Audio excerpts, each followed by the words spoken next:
red wine, white, Baileys, whiskey, six-packs.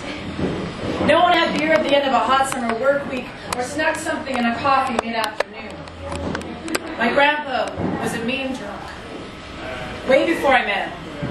Before he became the man who slipped me fivers for candy, played cards late into the night, sat me on his lap to show me how the world worked as he dieted on his new habits of coffee and cigarettes and KFC family bucket meals.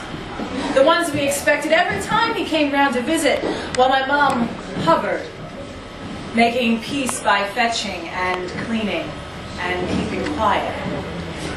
Before me, my grandpa was best at blame, the strong, silent type who didn't talk about his army demotion, or why my grandma couldn't speak goddamn German in front of his goddamn children, or why he slipped vodka into his morning coffees and continued slipping until the day was done, and at least one of his kids had a bloody nose, and at least one of his kids was in a closet or under the bed so he couldn't find them.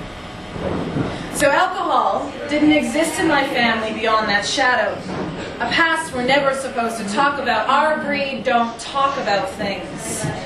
There's no alcoholics amongst us. We're just another set of normal people.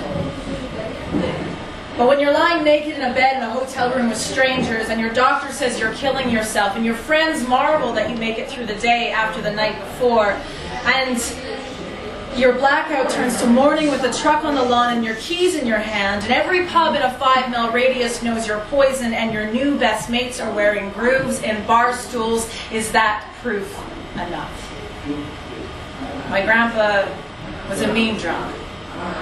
He drank to cope, my friends to cope, my uncles to cope, me to cope, and to forget, and to forget, until to forget. Until we all forgot and drank another, a sweet release down the throat. My grandpa was a mean drunk. He drank to cope, but we don't talk about that anymore.